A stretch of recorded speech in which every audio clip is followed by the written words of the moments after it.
They didn't just fine me for a crooked mailbox or threaten me over lawn height this time. The HOA president crossed a line no parent can forgive. My teenage son was dragged off the sidewalk by her so-called community enforcers, zip-tied, and shoved into a black SUV. She called it a safety detention. I call it what it really was, kidnapping. What she didn't realize, though, is that my wife isn't just any neighbor, she's the district attorney. And Karen had no idea whose family she just declared war on. My name is Adrian Cole, and until that evening, I thought my life was built on logic, balance, and predictability. As a systems engineer, my entire career is about order writing code where every cause has an effect, every bug has a fix, and every problem has a solution. I thrived on control, not chaos. Our quiet home in the Willow Creek Estates neighborhood reflected that same order: white-trimmed windows, a freshly cut lawn, and dinners where laughter usually drowned out the hum of the dishwasher. My wife, Lillian, balanced me perfectly. Where I relied on reason, she wielded the law. She wasn't just strong, she was the district attorney of our county, a woman who spent her life untangling the messiest, darkest corners of society. Together, we believed we had built something safe, something unshakable, for our son, Tyler. That illusion shattered in a single notification. It was just past 6 p.m. I was crouched in the garage, knuckles streaked with grease, wrestling with an old lawnmower that hadn't started in 2 summers. My phone buzzed. A family tracking alert. I glanced casually, expecting the usual ping, confirming that Tyler had left robotics club. But instead, the words froze me cold. Tyler's location disabled. My stomach twisted like a coil tightening. Tyler never turned off tracking. It was our deal, his way of reassuring us, and our way of keeping peace in a world where bad things happen too often. I tried calling him, straight to voicemail. That was when another message appeared, this time from Lillian. It wasn't a paragraph, not even a full sentence, just 2 words that split me in half. Call me. I dialed instantly. My thumb slipped the first time from shaking so badly, but she answered before the first ring finished. Her voice, normally sharp, confident, even intimidating in a courtroom, cracked around the edges. Adrian, neighbor Sam just called. His security camera, it caught them. A black SUV, no plates. 2 men. They grabbed Tyler off the sidewalk. I dropped the wrench. It clattered on the concrete, the sharp metallic echo like the sound of my own nerves breaking. Grabbed him. The words came out of me in a hoarse whisper. Who Karen's men? Lillian said, her voice bitter with certainty. Those idiots she calls her community enforcement team. They were wearing those fake tactical vests again. They shoved our son into that SUV like he was a criminal. Karen Holt, HOA president, our tyrant in a blazer. A woman who treated bylaws like sacred scripture and the neighborhood like her private kingdom. She wasn't law enforcement, no matter how badly she wanted to be. Years ago, she had washed out of the police academy's psychological evaluation. The rumors were ugly, unstable, controlling, narcissistic. Denied a badge, she found her stage in Willow Creek Estates, where every mailbox height and lawn measurement gave her power she had never earned. I remembered her words from just last week when she cornered me at the community mailbox. Her son, Daniel, a nervous kid with hunched shoulders and a stammer, had told her Tyler was bullying him. Karen's voice had dripped with venom as she accused my boy of psychological terrorism. I had brushed it off then. Tyler isn't a bully, he's the kind of kid who rescues baby turtles from storm drains. But Karen leaned in close, her eyes narrowing. There are predators in this community, Mr. Cole, and I have 0 tolerance. I thought it was melodrama. Now I knew it had been a threat. The thought that Tyler, my Tyler, was in the hands of those goons made something primitive erupt inside me. My reason, my logic, every ounce of engineer's calm was obliterated. In its place came something raw, something animal. I stormed out of the garage, into the golden glow of our suburban street, staring at the sidewalks that had just become a crime scene. The neighborhood was too quiet. The stillness mocked me. Just an hour ago, Tyler had walked down that very sidewalk with his headphones in, probably daydreaming about gears and code. Now he was gone, A silver sedan screeched into the driveway, Lillian's car. She jumped out, phone glued to her ear, her face a mask of fury and control, but her hands trembled. She was a mother first. "They've got dispatch working," she said, snapping her fingers at me. "But Adrian, these guys are ghosts. No registered vehicle, no official authority. They're not real cops. They don't need to be real cops." I growled. "They've got my son." Her eyes locked onto mine, sharp as glass. "We're getting him back. But we don't run blind. We run smart. Show me his tracker." I fumbled with my phone, pulling up the app. The dot was gone, disabled. My pulse hammered in my throat. But then Lillian reminded me the watch. I had bought Tyler a GPS smartwatch months ago, paranoid about the very nightmare that was happening now. My fingers flew. Another app opened, and there it was, a tiny blue dot pulsing near the old clubhouse by the lake. Of course, the clubhouse.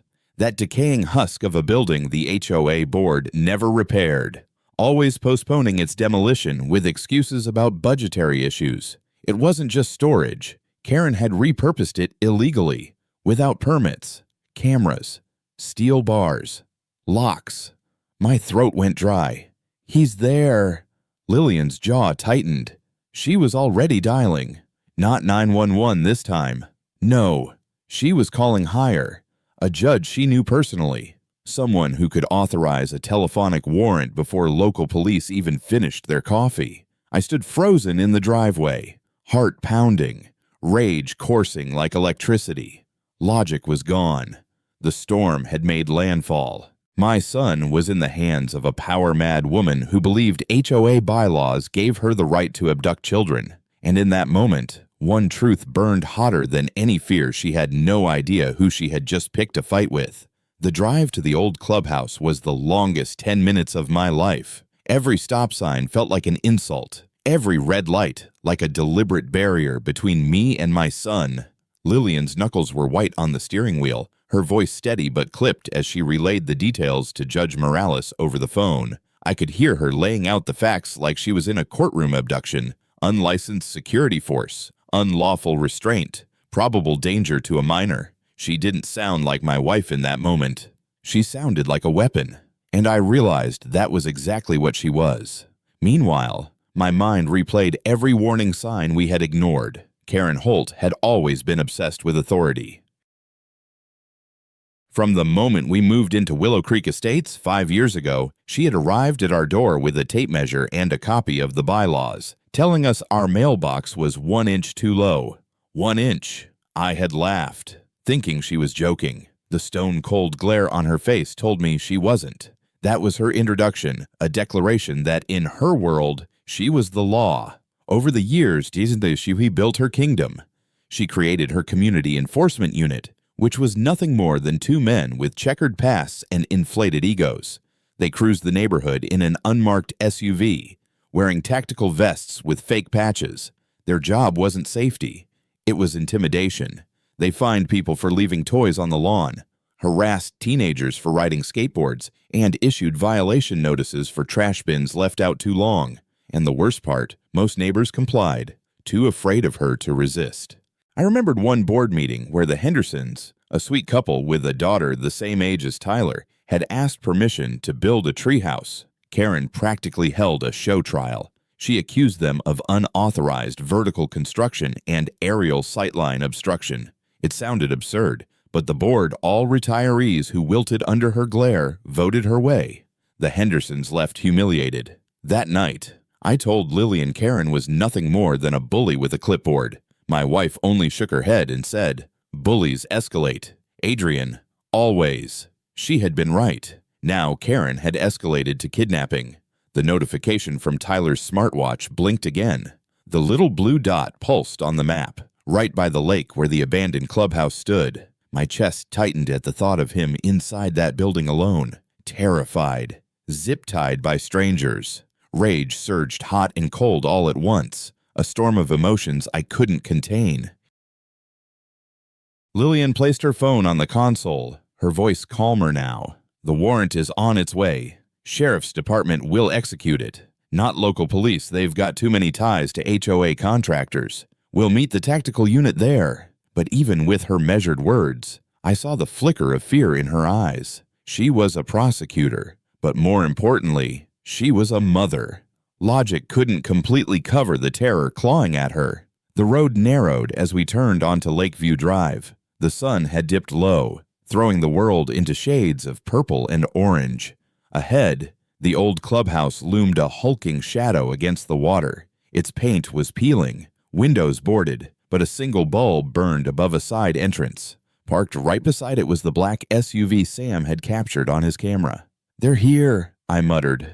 Lillian killed the engine 100 yards back, tucking the car into the shadows of an overgrown hedge. For a moment, neither of us spoke. The silence pressed in on me until my pulse roared in my ears. Then my phone buzzed. A call from Sam. I answered in a whisper. "Adrian," he said, his voice shaky.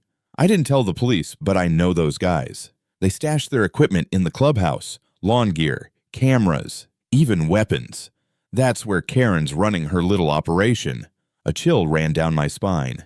This wasn't just a detention. This was Karen's black site.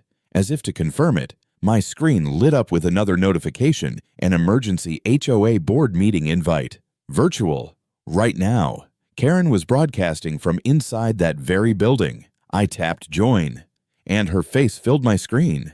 She sat at a desk, her hair neat, her expression severe, her voice carrying that familiar self-righteous tone.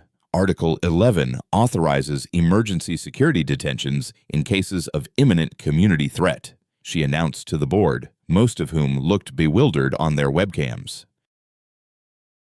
Article 11 is for storm damage. Karen, one board member protested. "Frank," she snapped, "you lack the training to recognize predatory behavior. This boy represents a risk. Community enforcement is holding him until I certify a corrective plan." I gripped the phone so hard my knuckles popped. My son wasn't a subject. He was a 14-year-old kid beside me. Lillian whispered, "Perfect. Keep her talking. She's incriminating herself." I hit record. That's when headlights cut across the road. Black armored vehicles, 3 of them, rolled in silently, killing their lights as they approached. The sheriff's emergency response team. They moved with precision. Nothing like Karen's rent-a-thugs. My heart surged with hope and dread at the same time. A calm, commanding voice boomed from a bullhorn. "This is the county sheriff's department. We have a warrant to search this property. Karen Holt, step outside with your hands in the air." Through the Zoom feed, I saw Karen's face twist in fury. She slammed her fist on the table. "This is government overreach," she shouted. "A private community has rights." Her 2 goons emerged from the side door, puffed up in their tactical vests, holding pepperball launchers dressed up to look like rifles. They aimed them at the sheriff's deputies. My heart seized. Tyler was inside, and these idiots were about to start a war. "Put the weapons down," the sheriff barked. But Karen's voice shrieked through the speakers. "Do not stand down. Defend our property." And that was the spark. The night exploded with sound. A flashbang grenade burst white light searing, the boom rattling the trees. Her men dropped instantly, clutching their ears, disoriented. Deputies swarmed, cuffing them with terrifying efficiency. The commander's voice cut through breach. The ram hit the door. Wood splintered. Deputies poured inside. I heard it then, 3 faint knocks. A pause. 3 more. The thunder code Tyler and I had made when he was a kid. My chest tightened, tears blurring my vision. He was alive. He was fighting to let us know. The storm inside me reached its peak. This wasn't just about an HOA feud anymore. This was war. The moment I heard those knocks, 3, pause, 3, my knees nearly gave out.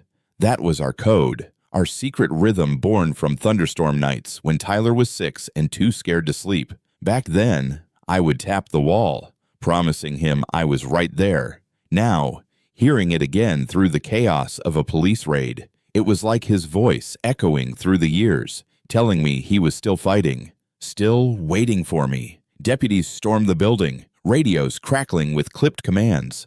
Hallway clear, left door secure. The structure loomed dark and rotten, But inside, the flashlights moved with sharp precision, slicing through shadows. Lillian gripped my arm so hard her nails dug into my skin, holding me back as if sheer parental instinct wouldn't launch me into that building. "Let them work," Sergeant Miller said firmly. He was a mountain of a man in tactical gear, calm eyes that had seen chaos before. "You go in, you compromise the operation, we'll bring him to you." I wanted to rip through him like paper, but deep down, I knew he was right. My job wasn't to be a soldier. My job was to be the father waiting outside with arms strong enough to hold whatever came back through those doors. Through my phone, Karen's voice still ranted on the HOA Zoom call. Her webcam flickered, her face twisted with rage. "You don't understand. He's a predator. I have authority. The bylaws grant me emergency powers." One board member interrupted, his voice trembling. "Karen, this is kidnapping. It's illegal. You can't detain children. You're fired." "Frank," she screamed, "all of you are weak. I am this community." Her shrill voice mixed with the pounding of boots inside the clubhouse. And then, finally, the words I'd been desperate to hear: room secure, juvenile located, no visible injuries. I gasped, collapsing against the hood of our car. My body shook uncontrollably, as if every nerve had been holding tension for an eternity and suddenly snapped. 2 minutes later, the side door burst open. A deputy emerged, guiding a pale, lanky figure in a rumpled hoodie. Tyler, my boy.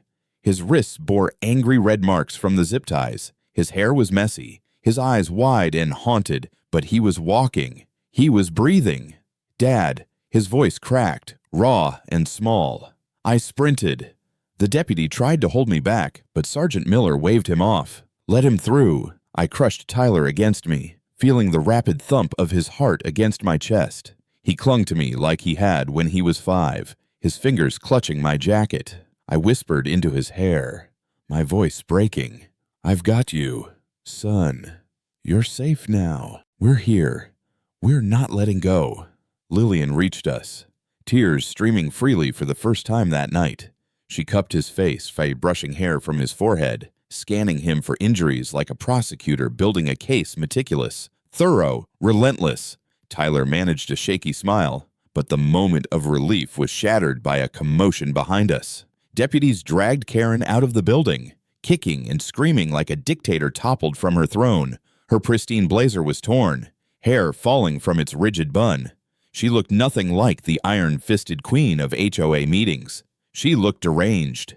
"You can't do this," she shrieked. "I am the president of Willow Creek Estates. I was saving this community from degenerates. That boy is a menace. I have the right." Her eyes landed on us, on Tyler, wrapped in our arms. Venom dripped from her voice. "You see, this is corruption. She's using her office to shield her criminal son. This is all a conspiracy." Sergeant Miller cut her off with brutal calm. "Karen Holt, you're under arrest for kidnapping, unlawful restraint, impersonating an officer, conspiracy, and embezzlement. You have the right to remain silent." The deputies shoved her into the back of a patrol car as she kicked and screamed. "Without me, there is chaos. You'll regret this. I am the only one who can protect you." The door slammed shut, silencing her madness. The red and blue lights painted the scene in strobing flashes, a surreal mix of justice and nightmare. Reporters had already started to gather at the edge of the perimeter. Lillian had called one of her trusted media contacts earlier, and now the story was breaking live. Cameras turned to capture Karen's fall from power, her face pressed against the patrol car window, her empire of bylaws crumbling. Tyler clutched my sleeve, his voice barely audible. "Dad, I didn't do anything wrong." My throat tightened. I crouched to his level, looking him straight in the eye. "I know, buddy. I know you didn't. You were brave. You were kind. That's why she hated it, because you proved she was wrong." He blinked hard, trying to fight tears, but they spilled anyway. And I let mine fall too. Deputies continued hauling out evidence boxes from the clubhouse files, surveillance tapes, binders stuffed with photos of neighbors, each one labeled meticulously like a tyrant's archive. One deputy shook his head in disbelief. She was profiling the entire neighborhood. Another called out from inside, "We've got financial records. HOA funds diverted into private accounts, tactical gear, surveillance contracts. It wasn't just kidnapping. It was a full-blown criminal enterprise disguised as community governance. And for the first time that night, I felt a flicker of something beyond rage or fear. I felt justice creeping in, steady and inevitable. Karen thought she was untouchable, a sovereign ruler in a suburban kingdom. But tonight proved that even tyrants fall when the truth kicks down the door. As the sheriff's team secured the scene, Sergeant Miller approached us. He gave Lillian a respectful nod, then looked at me. "Your wife's warrant saved precious time, and your son, he's safe because you both acted fast. But healing's going to take longer than tonight." I squeezed Tyler's shoulder. "We'll handle it. Together." Miller's eyes softened, just for a second. "Good. Then let us do the rest." Behind him, Karen screamed inside the patrol car, thrashing like a trapped animal. The sound barely reached me anymore. All I could focus on was the fragile weight of my son leaning against me, and the quiet strength of my wife's hand gripping mine. We had survived the storm, but I knew the real battle, the trial, the rebuilding, the scars was only beginning. When we finally brought Tyler home that night, the house no longer felt like the safe haven it once had. The porch light flickered as if it, too, was shaken by what had happened. Inside, the silence was suffocating. Tyler sat on the couch wrapped in a blanket, his face pale, his hoodie still wrinkled from the struggle. He didn't touch the food I set on the coffee table, his favorite, a plate of spaghetti with extra parmesan. He just stared at it, lost somewhere deep inside himself. Lillian was on the phone in the kitchen, her voice low but razor sharp as she coordinated with the lead prosecutor in her office. She wasn't handling this case directly. It would have been a conflict of interest, but she was making sure every piece of evidence from that clubhouse was cataloged and every charge against Karen would stick like nails in a coffin. I half listened, catching words like racketeering, embezzlement, unlawful surveillance. It was bigger than just what she had done to Tyler. Karen had built a shadow empire using HOA money, weaponizing bylaws into something resembling a criminal syndicate. But my mind wasn't on the charges. My mind was on my son. I sat beside him, keeping just enough distance to not crowd him. He pulled the blanket tighter around his shoulders. His hands trembled, but he tried to hide it. For a long time, I didn't speak. I just sat, letting him feel I was there. Finally, I said softly, "You're safe now." He blinked, as if surfacing from a fog. "Dad, she said I was dangerous, that I was a threat to the community." My heart cracked. She was lying. "Tyler, you've never been a threat to anyone. You were helping people. That's what scares her." He shook his head, eyes glassy, but everyone believed her. They tied my hands like I was some criminal. I didn't even fight back. I just froze. His voice dropped to a whisper. "I thought I'd never see you again." I put my arm around him, pulling him close despite his stiffness. "Freezing isn't weakness, son. Surviving is strength. And you did exactly what you needed to do. You gave us the time to find you. You knocked our code. That's what saved you." For the first time, a flicker of relief crossed his face. He leaned into me just a little, enough to tell me he believed me. The next morning, the storm hadn't passed. It had just changed form. News trucks lined the street outside our house. Reporters were camped on lawns, cameras pointed like rifles, narrating live updates about the HOA tyrant president. Karen's arrest was already a national headline. I stepped outside briefly to grab the paper, only to be swarmed by microphones. "Mr. Cole, how do you feel about the HOA president accused of kidnapping your son? Did you know about the rogue security force? Will you be pressing civil charges?" I didn't answer. I shut the door and locked it, my chest tightening. Tyler didn't need this circus. But in a way, the media storm was exactly what Lillian wanted. She had made sure Karen's face was splashed across every channel, every headline. No amount of spin from Karen's supporters could paint her as a victim now. Later that day, detectives from the sheriff's department visited our home. They carried boxes of evidence from the clubhouse surveillance files, ledgers, financial records. One officer showed us what they found pinned on Karen's corkboard wall. Photos of nearly every family in the neighborhood. Notes scribbled in Karen's tight handwriting. Unkempt lawn equals negligent. Henderson's equals subversive. Cole family equals resistant to authority. And under Tyler's picture, predatory influence. Dangerous. I felt sick. She wasn't just power-hungry, the detective said grimly. She was obsessed. She built dossiers on all of you like she was running her own intelligence agency. The worst came when they opened her laptop. A forensic tech displayed a spreadsheet full of misappropriated HOA funds. Thousands siphoned into shell accounts, used to buy surveillance cameras, tactical gear, even private background check services. It wasn't just paranoia, it was embezzlement on a massive scale. But the most devastating blow didn't come from evidence, it came from her own son. That afternoon, the school counselor called. Kevin Holt had broken down in tears during class. In front of teachers and his father, he confessed everything. He told them Tyler had never bullied him. In fact, Tyler had protected him from older boys who mocked him relentlessly. Tyler had even tutored him in coding, patiently helping him on projects. Kevin admitted he lied because his mother pressured him, twisting his words until he said what she wanted to hear. When I told Tyler, he just sat quietly, eyes wet but steady. I was only trying to help him, he whispered.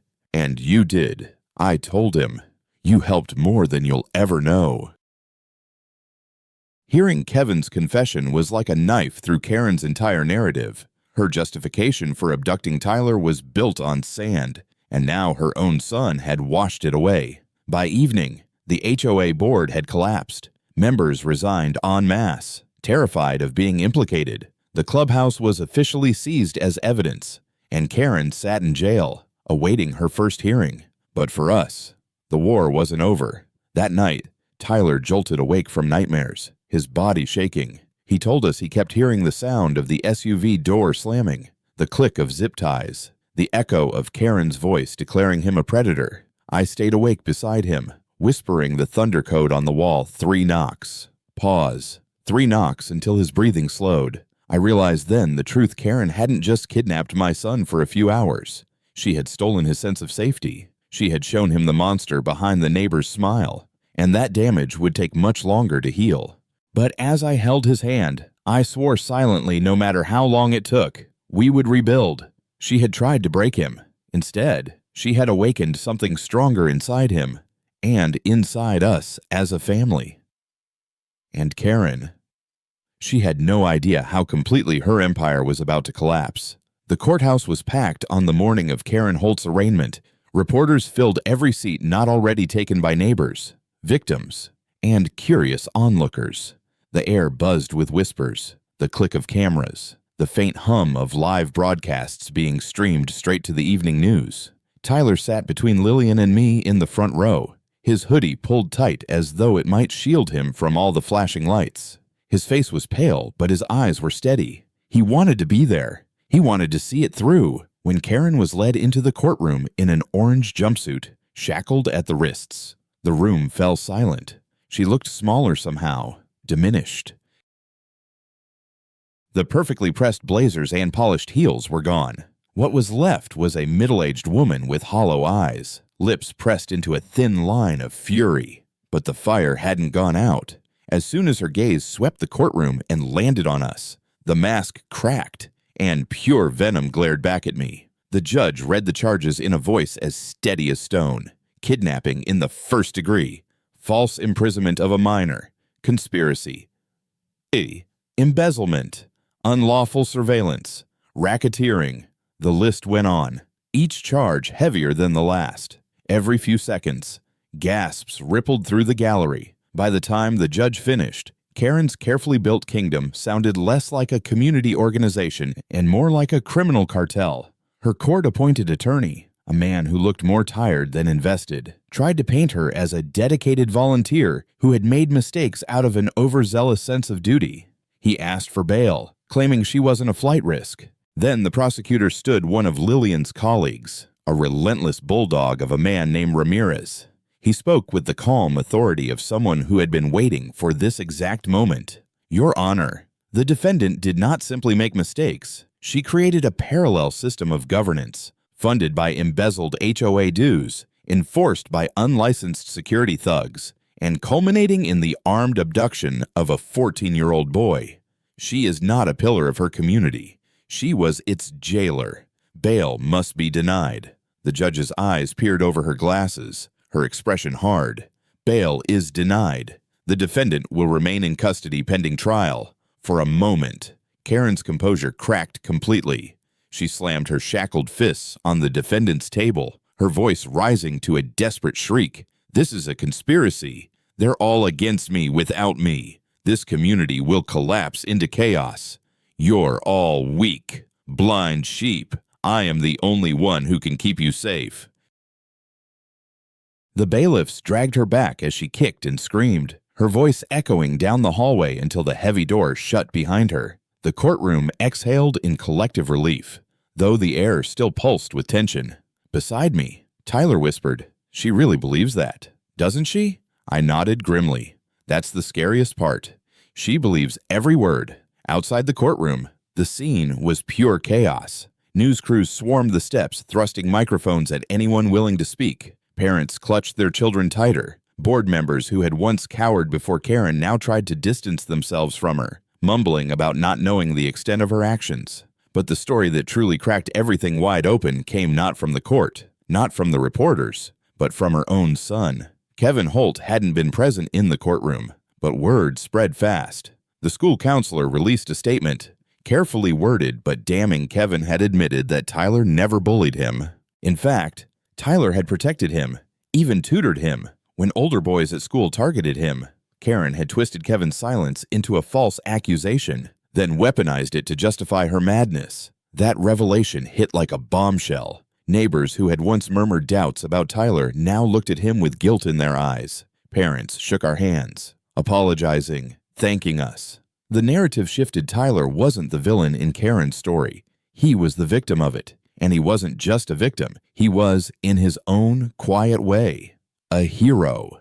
That evening, Tyler sat at our kitchen table, fiddling with a circuit board in his hands, soldering iron untouched beside him. I sat across from him, watching. Finally, I said, "Kevin told the truth. Everyone knows now."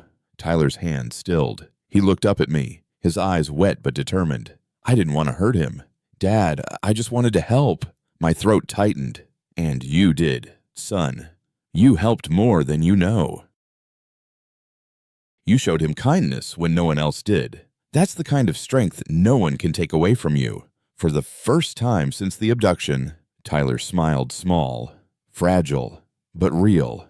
The days that followed were a whirlwind of headlines and community upheaval. The HOA board dissolved. Audits uncovered years of mismanagement, and neighbors began to talk openly about the climate of fear they had lived under. Stories poured out, families fined into submission, residents harassed, surveillance cameras catching private moments in their own yards. Karen's reign had lasted so long because everyone thought resistance was useless. But now, with her in jail, people began to stand taller, and Tyler too began to change. Slowly at first, but noticeably. The nightmares didn't vanish overnight, but he started walking to robotics club again, headphones in, head high. When he returned home one afternoon and told us he had volunteered to speak at a school assembly about knowing your rights, Lillian and I exchanged a glance, half fear, half pride.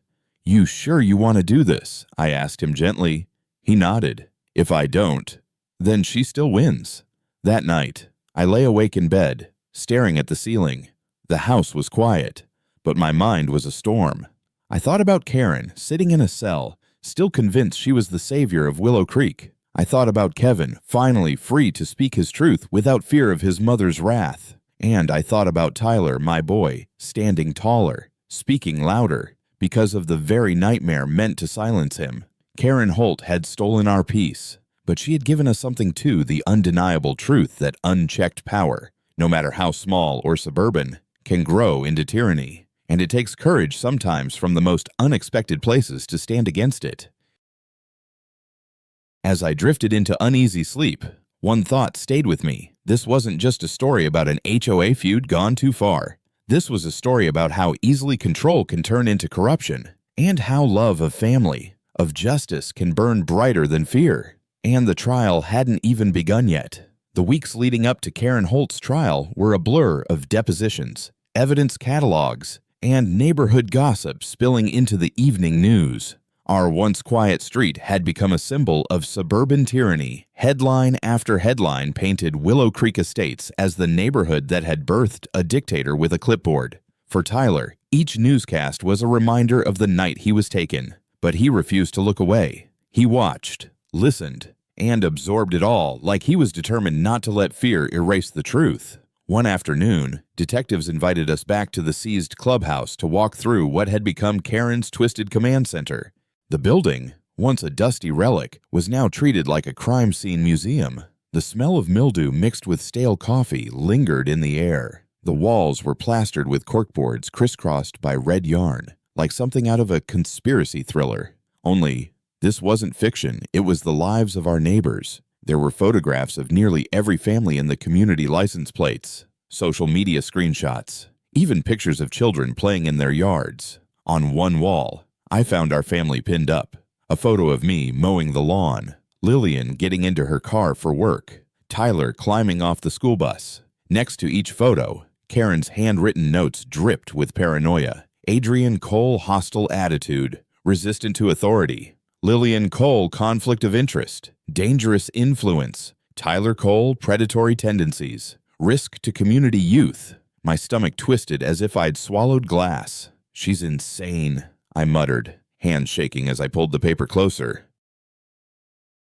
The detective beside me nodded grimly. She wasn't just obsessed with rules, she was obsessed with people. She turned this neighborhood into her own surveillance state, and she documented everything. Lillian's eyes burned with fury, her voice a low growl. She's going down for more than kidnapping. This is fraud, unlawful surveillance, embezzlement, a pattern of racketeering.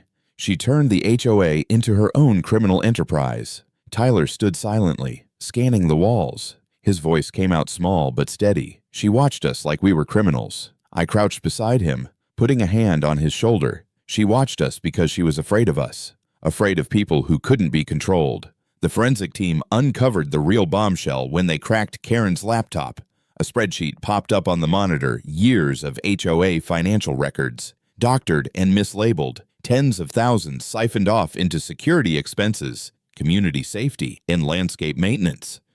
The money had gone into private accounts, tactical gear, surveillance cameras, even the SUV they had used to snatch Tyler. The detective whistled low. She built a militia with your HOA dues. I clenched my fists so tight, my nails bit into my palms. This wasn't just a woman who had gone too far. This was organized crime hiding behind painted fences and manicured lawns.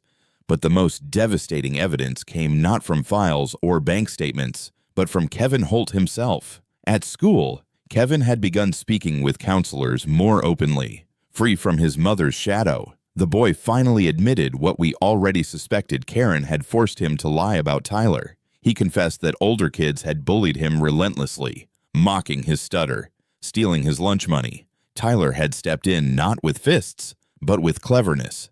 He offered to tutor one of the bullies on a coding project, trading help for peace. It had worked.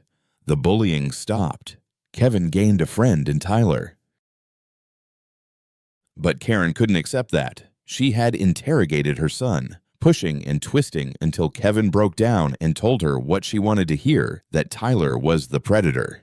That falsehood became her justification to unleash the nightmare. When Kevin's testimony reached us, Tyler sat quietly at the kitchen table, his fingers tracing circles on the wood. I just wanted to help him, he said softly. Lillian knelt beside him, cupping his cheek. And you did, sweetheart. That's why Karen hated it. You showed compassion she could never understand. I saw something change in Tyler then. For the first time, his shoulders didn't sag with fear. He wasn't just a victim of Karen's delusion, he was proof of her cruelty. As the trial approached, the media frenzy only grew. Reporters painted Karen as the HOA dictator, her mugshot plastered across national news. But what chilled me most was how some people online defended her. She was protecting the neighborhood. Rules are rules. It was a stark reminder tyrants always find followers. The night before the trial began, Tyler surprised us. He asked if he could speak not in court, but at a school assembly. Kids need to know what happened, he said, his voice trembling but resolute. Not just about me, about their rights, about people who pretend to have power. I looked at Lillian. She hesitated, the protective mother inside her warring with the prosecutor who knew the importance of testimony. Finally, she nodded. If you're ready, then yes. But only if you're ready. Tyler looked her in the eye. I have to be. The next day, we walked into the school auditorium. The place was packed students, parents, teachers, even a couple of cameras. Tyler stood on stage, small under the bright lights. But when he spoke, his voice carried, "My name is Tyler Cole. A few weeks ago, I was kidnapped, not by strangers in a dark alley, but by people in my own neighborhood. They said I was a threat, but I wasn't. I was just a kid walking home. They got away with it because people believed they had power, because people didn't ask questions." The room was silent. Every face turned toward him. He unfolded a slip of paper and continued. What happened to me was extreme, but it started small, with rules that didn't make sense, with people too scared to speak up. It happens in neighborhoods, it happens in schools, but you don't have to let it. You can ask for ID. You can record. You can say no. Know your rights. Because people who abuse power count on you not knowing them. He looked straight at us in the front row, then at his classmates. I'm not a victim anymore, and neither are you. The auditorium erupted into applause, loud, it's we. Thunderous, unstoppable. Lillian squeezed my hand, tears streaking her face. For the first time since that nightmare began, I felt something shift inside me. Hope. Karen had tried to break him. Instead, she had forged him into something stronger. And the trial was still to come. The trial of Karen Holt began on a crisp Monday morning. The courthouse steps crowded with reporters, neighbors, and even curious strangers from outside Willow Creek. The story had grown beyond our subdivision. It was now a national conversation about power, corruption, and the dangers of unchecked authority. Headlines screamed across newspapers and news feeds, HOA president turned tyrant, neighborhood dictator on trial. From bylaws to kidnapping. Inside the courtroom, the tension was palpable. Tyler sat between Lillian and me, his hands folded in his lap, his face calm but pale. He had insisted on attending, even though he wouldn't be called as a witness. I need to see it, he told us. I need to watch her face when everyone knows the truth. When Karen was led into the courtroom, shackled and in her ill-fitting jumpsuit, the transformation was jarring. Gone was the polished woman with a clipboard and an army of bylaws. She looked like what she truly was, someone stripped of her illusion of power, but her eyes still burned with defiance. She scanned the room, her gaze locking on us with a hatred so sharp it could cut glass. The prosecutor wasted no time laying out the case. This is not about petty HOA disputes. This is about a woman who built a rogue security force with stolen funds, surveilled her neighbors without consent, and orchestrated the kidnapping of a minor under the false pretense of community safety. He held up photographs from the clubhouse, the corkboard web of paranoia, the surveillance files, the financial records. Each piece of evidence was like another brick in the wall closing around her. Then came the testimony. Detectives detailed the illegal surveillance network. Forensic accountants mapped the embezzled funds. Neighbors spoke about years of harassment and intimidation, one after another. People who had once been silent under Karen's reign stood tall and told their stories. But the most powerful voice came from someone unexpected, Kevin Holt. When the bailiff called his name, the courtroom gasped. The boy shuffled forward, his small frame nearly swallowed by the oversized blazer his father had given him. He looked fragile, his eyes darting nervously until they landed on Tyler in the front row. Tyler gave him the smallest nod, a silent reassurance. Kevin's shoulders straightened. My mom told me to say that Tyler bullied me. Kevin began, his voice trembling but clear. But that wasn't true. The truth is, I was the one being bullied by other kids at school. They called me names, took my lunch, shoved me into lockers. Tyler saw it happen, and he helped me. He didn't fight them. He made a deal. He offered to tutor one of them in coding if they left me alone. It worked. They stopped. After that, Tyler helped me with projects. He was my friend, My only friend." He paused, glancing toward his mother at the defense table. Karen's face twisted, "Feud," but she stayed silent, her attorney's hand gripping her arm to keep her from exploding. "My mom didn't believe me," Kevin continued. "She said I was weak, that I didn't understand. She made me say Tyler was the bully. She made me lie. I didn't want to. But when you live with someone like her," his voice cracked, "you don't say no." The silence in the courtroom was absolute. Even the reporters stopped scribbling for a moment, as if the weight of the boy's words demanded respect. When Kevin stepped down, Karen finally snapped. She lurched forward, shouting, "Lies! He's just a child. He doesn't know what he's saying. This is a setup." The judge's gavel cracked like thunder. "Order in the court, Ms. Holt. You will remain silent or be removed." But Karen wasn't listening. She turned toward the gallery, her voice rising into a shriek. "You're all blind. Without me, this community will collapse. I was saving you. I was the only one strong enough." Two bailiffs restrained her as she fought against the cuffs, screaming until her voice dissolved into hoarse gasps. The judge's expression was cold steel. "Remove the defendant. This court will not be a stage for her delusions." As Karen was dragged out, I felt Tyler's hand squeeze mine. His voice was barely a whisper, but it carried more weight than any gavel strike. "She's done." The rest of the trial was almost anticlimactic. The mountain of evidence, combined with Kevin's testimony and Karen's outburst, left no doubt. The defense tried to argue she had acted in good faith, but the jury saw through it. They deliberated for less than 2 hours before returning with a verdict guilty on all counts. When the judge read the sentence, 25 years in state prison without parole for kidnapping, plus additional time for fraud and conspiracy, the courtroom erupted. Neighbors cried, some hugged, others clapped before the gavel restored silence. For me, it wasn't celebration. It was relief, sharp and bitter, like air after a storm. Outside, reporters clamored for comments. "Mr. Cole, how does it feel to see justice served Tyler? Do you have anything you want to say about the verdict?" Lillian spoke for us, her voice calm and resolute. "Justice was served not just for our family, but for every family in this neighborhood. Power without accountability is dangerous, whether it's in a government or a homeowners association. Let this be a reminder." That night, our house was finally quiet again. No reporters, no flashing lights, just us. Tyler sat on the couch, the blanket around his shoulders. But this time, his plate of spaghetti was empty. He looked at me and said, "Dad, it's over." "Right," I nodded, though deep inside I knew it wasn't entirely true. The trial was over. Karen was gone. But the scars, the nightmares, the distrust, the knowledge that safety can be stolen in an instant, those would take longer to heal. Still, as I tucked him in and tapped 3 times on the wall, I felt something I hadn't in weeks. Peace. Fragile, but real. Karen Holt had tried to make my son a villain. Instead, she revealed him for what he truly was: stronger, braver, and more resilient than even I had imagined. The trial was over. Karen Holt was no longer the queen of our neighborhood, no longer the dictator who ruled through fines, threats, and fear. She was a convict now, just another inmate in an orange jumpsuit, serving a sentence that would likely outlast her prime years.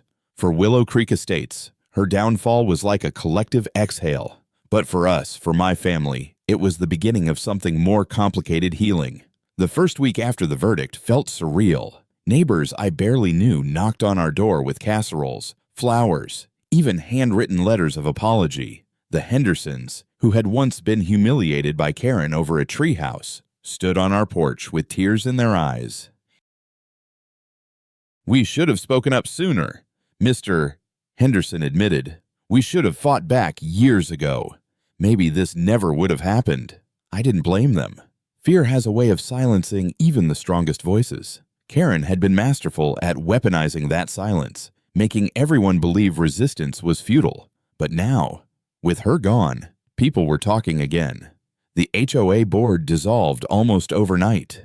An interim committee was formed not by Karen's cronies, but by people who genuinely wanted to rebuild trust. Meetings were no longer staged performances of authority, but real conversations. For the first time in years, neighbors laughed at gatherings instead of whispering. The fences that had divided us, metaphorical and literal, began to come down.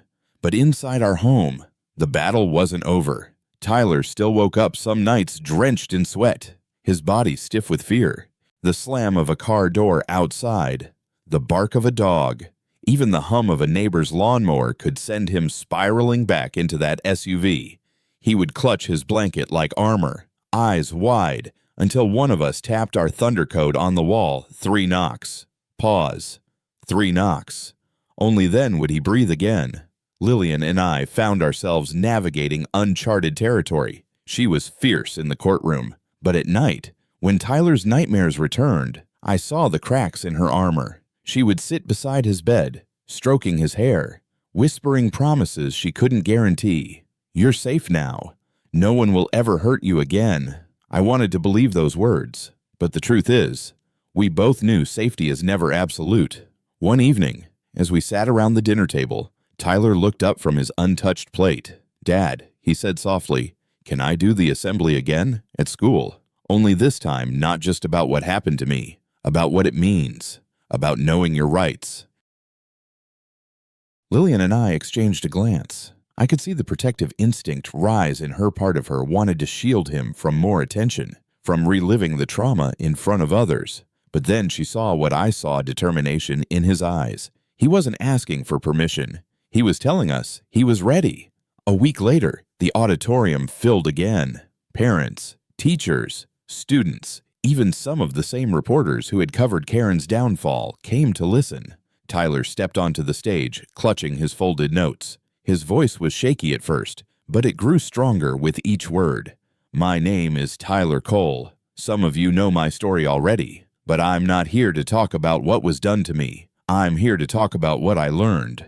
He paused, scanning the room. Rules are supposed to protect people, not control them. Power is supposed to serve the community, not abuse it. And if someone tells you they have authority, you have the right to question it, to ask for proof, to say no. He unfolded his paper, his voice steady now.